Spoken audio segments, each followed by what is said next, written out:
আসসালামু আলাইকুম। একটা সময় ডলার পৃথিবীর অর্থনীতির কেন্দ্র ছিল না, বরং সেই ডলারের পেছনে ছিল স্বর্ণ। দ্বিতীয় বিশ্বযুদ্ধের পর 1944 সালে ব্রেটন উডস ব্যবস্থার মাধ্যমে এমন একটি আন্তর্জাতিক আর্থিক কাঠামো গড়ে ওঠে যেখানে ডলারকে স্বর্ণের সঙ্গে বেঁধে দেওয়া হয়, আর বিশ্বের অনেক দেশ তাদের মুদ্রাকে ডলারের সঙ্গে বেঁধে রাখে। সহজভাবে বললে, ডলার তখন শুধু কাগজে টাকা ছিল না, এর পেছনে ছিল সোনার প্রতিশ্রুতি। কিন্তু এই ব্যবস্থা চিরদিন টেকেনি। 1960-এর দশকে যুক্তরাষ্ট্র বিভিন্ন সমস্যার সম্মুখীন হয়। তাদের ব্যয় বাড়তে থাকে।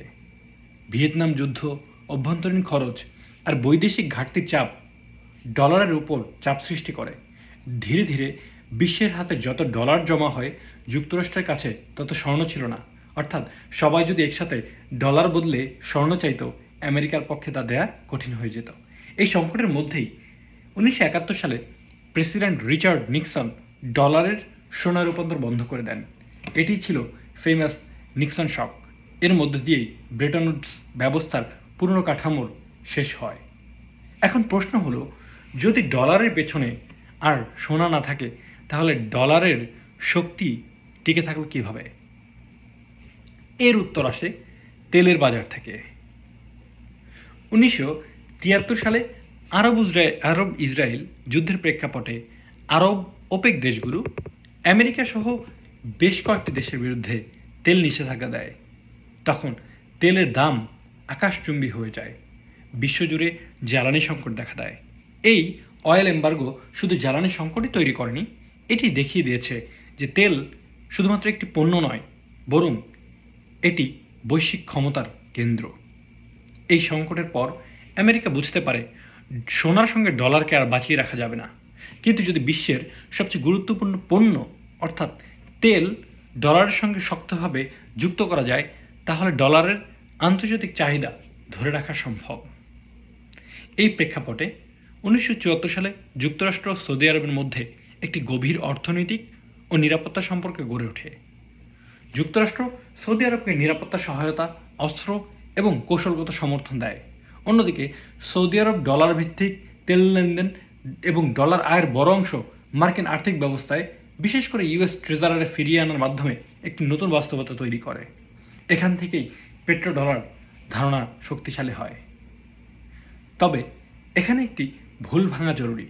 অনেকে বলেন একটি গোপন চুক্তিতে সৌদি আরব বাধ্য হয়েছিল শুধু ডলারে তেল বিক্রি করতে, কিন্তু বিশ্লেষকরা দেখিয়েছেন এই গল্পটা বাস্তবতার চেয়ে অনেক সরলীকৃত। আসল বিষয় হলো 1970-এর দশকে যুক্তরাষ্ট্র সৌদি অংশীদারিত্ব, তেলের বাজারে ডলারের ব্যবহার, আর সেই ডলার আবার মার্কিন বাজারে ফিরে যাওয়ার প্রক্রিয়া, এই সব কিছু মিলিয়েই পেট্রো ডলার সিস্টেম তৈরি হয়েছিল। এই ব্যবস্থার সবচেয়ে বড় ফল তাহলে কি হয়েছিল? চলুন সেটি নিয়ে একটু আলোচনা করা যাক। বিশ্বের যে দেশ তেল কিনতে চায়, তার ডলার দরকার। ফলে ডলারের জন্য একটি স্থায়ী আন্তর্জাতিক চাহিদা তৈরি হয়। তেল আমদানিকারক দেশগুলোকে ডলার রিজার্ভ রাখতে হয়। তেল রপ্তানিকারক দেশগুলো বিপুল ডলার আয় করে, আর সেই ডলারের বড় অংশ আবার মার্কিন আর্থিক বাজারে বিনিয়োগ হয়। এই প্রক্রিয়াকেই বলা হয় পেট্রো ডলার রিসাইক্লিং। এর ফলে যুক্তরাষ্ট্র তুলনামূলক কম খরচে ঋণ নিতে পারে, আর ডলার বৈশ্বিক আর্থিক ব্যবস্থার কেন্দ্রে থেকে যায়। তবে এটাও মনে রাখতে হবে, ডলার শুধু তেলের কারণে শক্তিশালী হয়নি।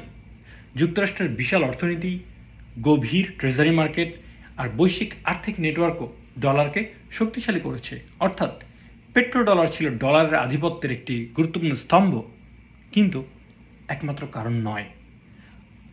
বর্তমানে BRICS, China, local currency trade, এসব নিয়ে অনেক আলোচনা হচ্ছে। অনেকে বলছেন পেট্রো ডলার যুগ শেষের পথে, কিন্তু ইতিহাস বলে একটি বৈশ্বিক আর্থিক ব্যবস্থা শুধু ঘোষণার মাধ্যমে বদলায় না, এর সঙ্গে জড়িয়ে থাকে নিরাপত্তা, বাণিজ্য, বাজার ও রাষ্ট্রশক্তির দীর্ঘ কাঠামো। তাই পেট্রো ডলার শুধু ডলার বা তেলের ইতিহাস না, এটি স্বর্ণ মুদ্রার পতনের ইতিহাস, ডলারের পুনর্জন্মের ইতিহাস, আর মধ্যপ্রাচ্য আমেরিকা সম্পর্কের ইতিহাস। সুতরাং এটা বলাই যায়, পেট্রোডলার আমাদেরকে বুঝিয়ে দেয় বিশ্ব অর্থনীতি শুধু তেলের বাজার দিয়ে চলে না, চলে শক্তি, যুদ্ধ, জ্বালানি আর ভূ রাজনীতির সমীকরণে। তো আজকের আলোচনা এ পর্যন্তই।